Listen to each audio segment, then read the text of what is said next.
क्या कहते हैं, मतलब गठबंधन को लेकर के ही पूछा, तो ये सब चीज हमसे क्यों पूछ रहे हैं? ये चीज जा करके आप प्रदेश अध्यक्ष से पूछिए, हम का बताने वाले कौन होते हैं? इस तरीके की बयानबाजी कहीं ना कहीं कांग्रेस के अंदर भी अंदरूनी टूट हो रही है कि कांग्रेस में जिसको टिकट मिल जाता है या जिसको भविष्य में चुनाव लड़ना है वो गठबंधन की वकालत करता है, और जिसको टिकट नहीं मिलता है वो गठबंधन के विरोध में आ जाता है।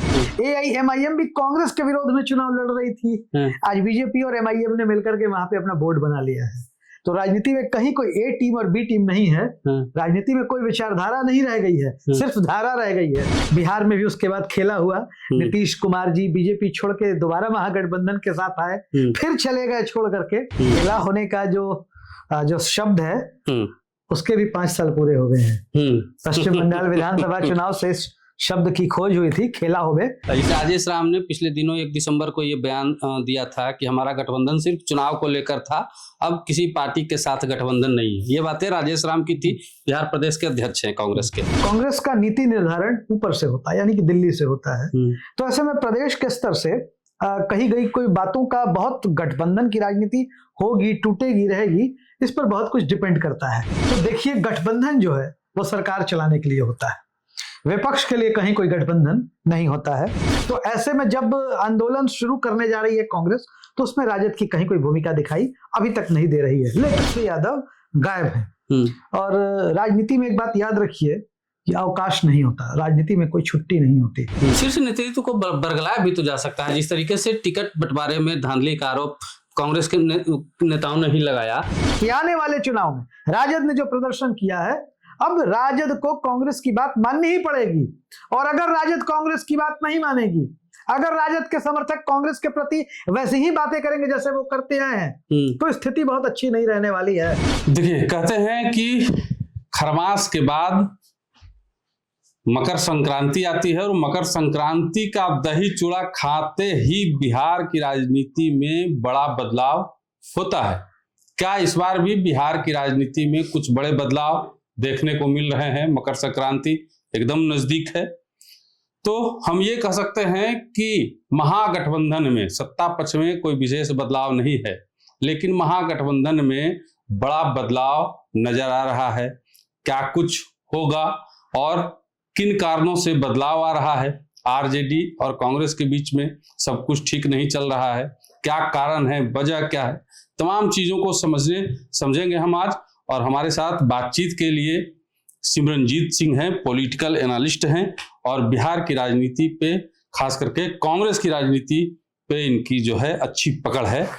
क्या लगता है आपको सिमरनजीत जी, खरमास के बाद खेला होगा कुछ, विपक्ष पूरी तरह से जो है इंटैक्ट जिसको कह सकते हैं वो नहीं दिख रहा है? निशिकांत जी, आपका धन्यवाद मुझे मौका देने के लिए। और खेला होने का जो शब्द है उसके भी 5 साल पूरे हो गए हैं। पश्चिम बंगाल विधानसभा चुनाव से शब्द की खोज हुई थी, खेला होवे।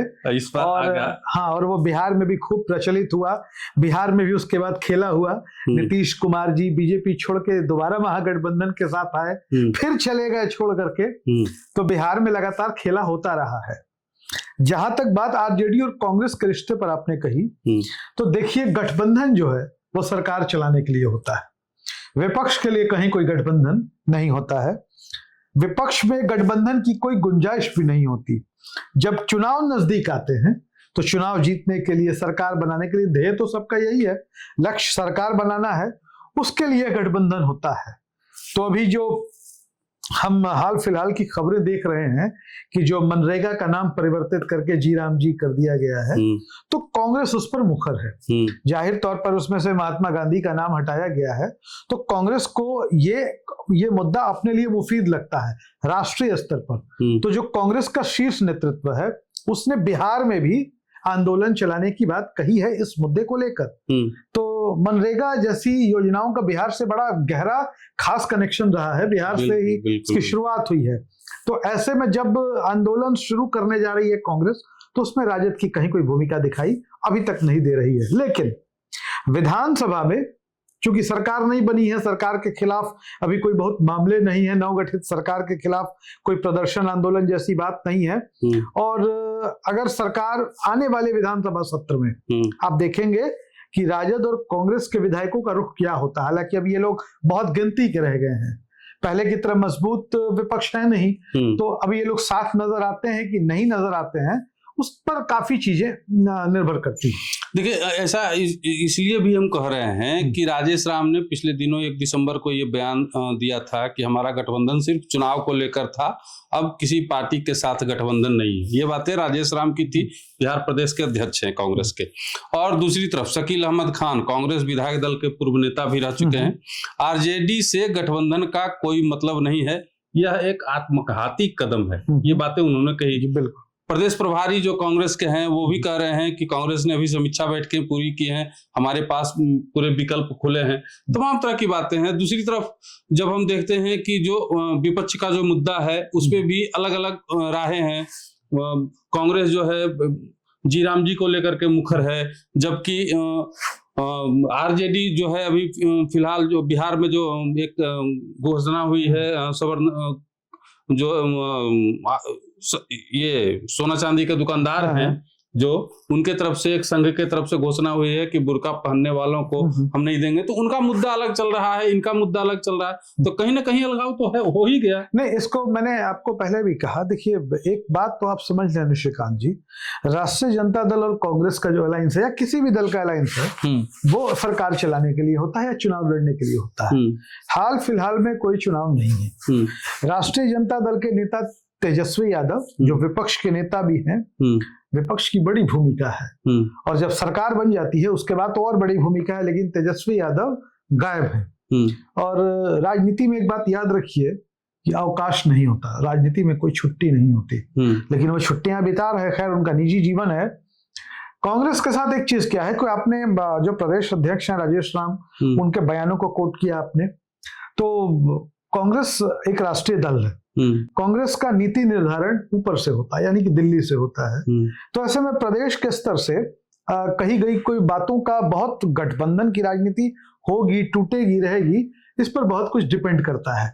लेकिन दिल्ली में जो इंडिया गठबंधन का जो स्वरूप है, जो आकार है, लोकसभा में, संसद में कांग्रेस को जरूरत पड़ती है, विपक्ष के एक एक सांसद उसके लिए महत्वपूर्ण है। तो ऐसे में मुझे नहीं लगता है कि राष्ट्रीय जनता दल और कांग्रेस का गठबंधन जो है कहीं समाप्त अभी होने जा रहा है, लेकिन अभी कोई गठबंधन का कोई मतलब है ही नहीं। अच्छा, एक सवाल और मेरा ये है कि क्या लगता है, अगर आरजेडी से कांग्रेस अलग होती है, ठीक है, तो कांग्रेस में भी टूट संभव है, क्योंकि जिस तरीके का कांग्रेस के अंदर अंदरूनी जो चीजें चल रही हैं कांग्रेस में भी, कल ही देखिए समीक्षा बैठक में मधुबनी में लाठियां चल रही, झगड़ा हुआ, ठीक है। उसके बाद अभी देखिए अखिलेश सिंह का जो बयान आया है, कल एक बयान आया था उनसे, एयरपोर्ट में किसी ने जब पूछा कि क्या कहते हैं, मतलब गठबंधन को लेकर के ही पूछा, तो ये सब चीज हमसे क्यों पूछ रहे हैं, ये चीज जा करके आप प्रदेश अध्यक्ष से पूछिए, हम का बताने वाले कौन होते हैं। इस तरीके की बयानबाजी कहीं ना कहीं कांग्रेस के अंदर भी अंदरूनी टूट हो रही है। पिछले दिनों जिस तरीके से पप्पू यादव कांग्रेस ऑफिस आए, उसके बाद जो कार्यकर्ता नारेबाजी लगा रहे थे, तो अगर आरजेडी से अलग होती है कांग्रेस, तो कांग्रेस में भी टूट हो सकती है एक धड़ा, क्योंकि आरजेडी को मानने वाला है। देखिए निशिकांत जी, आप बिहार की राजनीति को ज्यादा अच्छे से समझते हैं और लगातार आप लंबे समय से पत्रकारिता में सक्रिय भी हैं। कांग्रेस के साथ क्या है कि कांग्रेस में जिसको टिकट मिल जाता है या जिसको भविष्य में चुनाव लड़ना है, वो गठबंधन की वकालत करता है, और जिसको टिकट नहीं मिलता है वो गठबंधन के विरोध में आ जाता है। तो ऐसे ये बड़ा नाजुक मामला हो जाता है। लेकिन मैं एक बात एकदम बिल्कुल स्पष्ट तौर पे कहूं कि कांग्रेस में कोई भी फैसला शीर्ष नेतृत्व करता है, प्रदेश के स्तर से गठबंधन पर कोई बात यहाँ नहीं होती। शीर्ष नेतृत्व को बरगलाया भी तो जा सकता है, जिस तरीके से टिकट बंटवारे में धांधली का आरोप कांग्रेस के नेताओं ने ही लगाया, तो शीर्ष नेतृत्व को बरगलाया भी तो जा सकता है। जिस तरीके से लोग अंदरूनी रूप से अगर कांग्रेस के नेताओं से बात कीजिए, तो लोग ये कहते हैं कि इतने दिनों तक अखिलेश सिंह शीर्ष नेतृत्व को बरगला के रखे थे कि लालू जी के बिना कुछ नहीं है कांग्रेस। उसी तरीके से इस बार भी देखिए नेतृत्व पे आरोप लगा कि शीर्ष नेतृत्व को बरगलाया गया कि नहीं, ये आदमी चुनाव जीत जाएगा, हुआ क्या, 6 सीट पर आके अटक गए। लालू प्रसाद यादव जी इस अवस्था में राहुल गांधी जी को मटन बना के खिलाते हैं। कोई किसी को बरगला नहीं सकता। दरअसल जहां तक मैं जानता हूं, मैंने कांग्रेस को काफी नजदीक से समझा है। कांग्रेस के हिट लिस्ट में, प्राथमिकता की सूची में बिहार कहीं है ही नहीं, ये जान लीजिए। आपको 5 साल बिहार में ऑल इंडिया कांग्रेस कमेटी जो है, कांग्रेस के शीर्ष नेता मेहनत करते हुए दिखाई नहीं पड़ते हैं। न बिहार, बंगाल जैसे राज्य तो कांग्रेस की प्राथमिकता सूची में है ही नहीं। तो एकदम निश्चिंत मान करके चलिए। हालांकि मैं आपको एक और जानकारी तो आपको होगी, याद दिलाना चाहूंगा। प्रशांत किशोर और प्रियंका गांधी की मुलाकात, हाँ एकदम बिल्कुल। इस पर कुछ बात हो सकती है, इस पर कुछ खेल हो सकता है, लेकिन अभी यह दूर की कौड़ी है। अभी तो चुनाव बीता है, चुनाव यह लोग हारे हैं, और राष्ट्रीय जनता दल के लिए सबसे बड़ी समस्या है। कांग्रेस कोई बहुत मेन खिलाड़ी नहीं है बिहार में। बिहार में राजनीतिक रूप से प्रमुख खिलाड़ियों में राष्ट्रीय जनता दल है। अब राष्ट्रीय जनता दल की यह कोशिश होनी चाहिए कि वो कैसे भी कुछ भी करके कांग्रेस को जाने से रोके, कांग्रेस को मिला के रखे।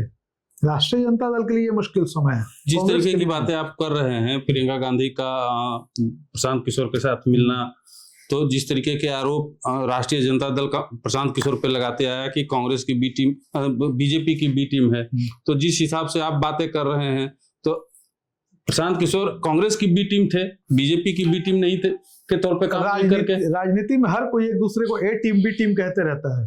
आज महाराष्ट्र की एक खबर आपको बता दूं, अकोला महाराष्ट्र में एक सीट है, वहां पे नगर निगम के ऐसे नतीजे हैं कि बीजेपी कांग्रेस को रोकना चाहती है। भारतीय राष्ट्रीय कांग्रेस जो उनके शरद गुट की पार्टी, नहीं, बीजेपी कांग्रेस को रोकना चाहती थी। कांग्रेस बीजेपी को रोकना चाहती थी, और वहां AIMIM को भी कुछ सीटें आ गई। AIMIM भी कांग्रेस के विरोध में चुनाव लड़ रही थी। आज बीजेपी और MIM ने मिलकर के वहां पे अपना बोर्ड बना लिया है।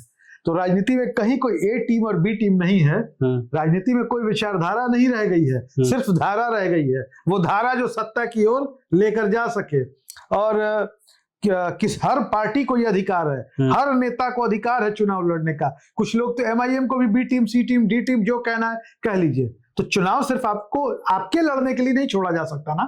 बहुदलीय लोकतांत्रिक व्यवस्था है हमारे यहाँ, कोई भी दल चुनाव लड़ सकता है। और प्रशांत किशोर भी चुनाव लड़े, राष्ट्रीय जनता दल भी लड़ी। और राजनीति में बयानबाजी कौन बड़ी चीज है। नेता कब पलट के नरेंद्र मोदी जी आए थे, घोटाले गिनाए थे नीतीश कुमार के, याद है ना आपको?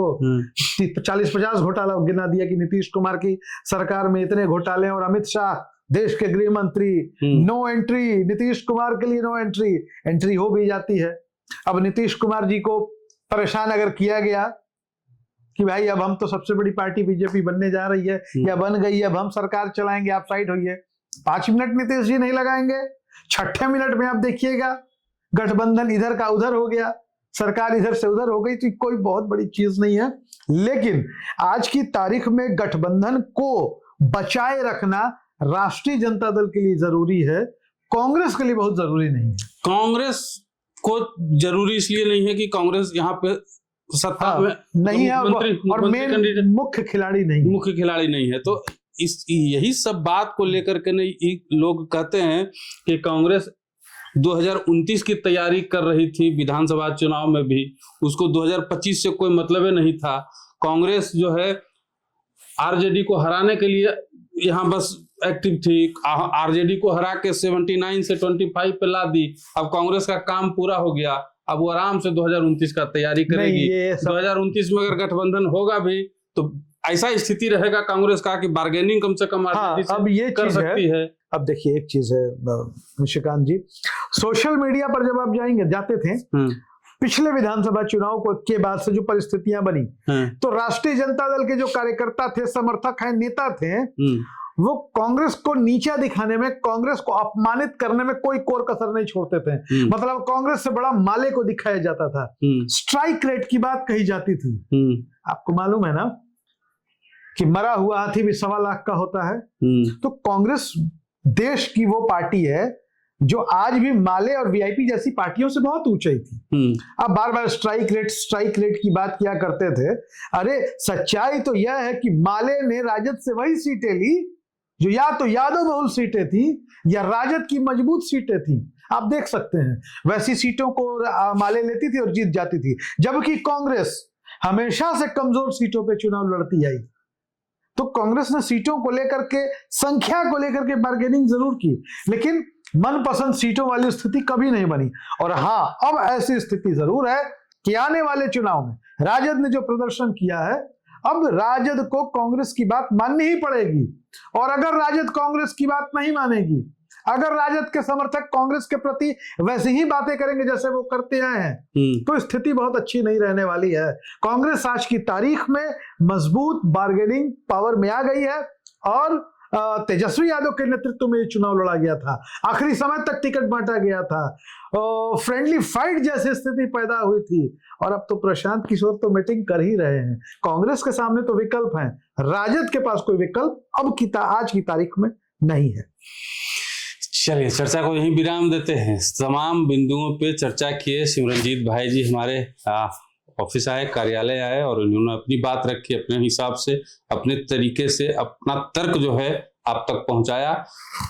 इतनी बातें निकल करके सामने आई हैं कि आरजेडी के पास अब कोई चारा शेष नहीं बचा है। जितना चारा था वो चारा अब जो है बिल्कुल खत्म हो गया है। अब चारा को अगर फिर से वापस लाना है तो कांग्रेस पार्टी के हाथ को और मजबूत करना पड़ेगा तेजस्वी यादव को, तभी वे चारा को चारा बना के रख सकते हैं जैसा लालू प्रसाद यादव ने बनाया था। बाद बाकी चारा का वीडियो आगे भी जारी रहेगा। मिलते हैं अगले वीडियो में नए चारे के साथ।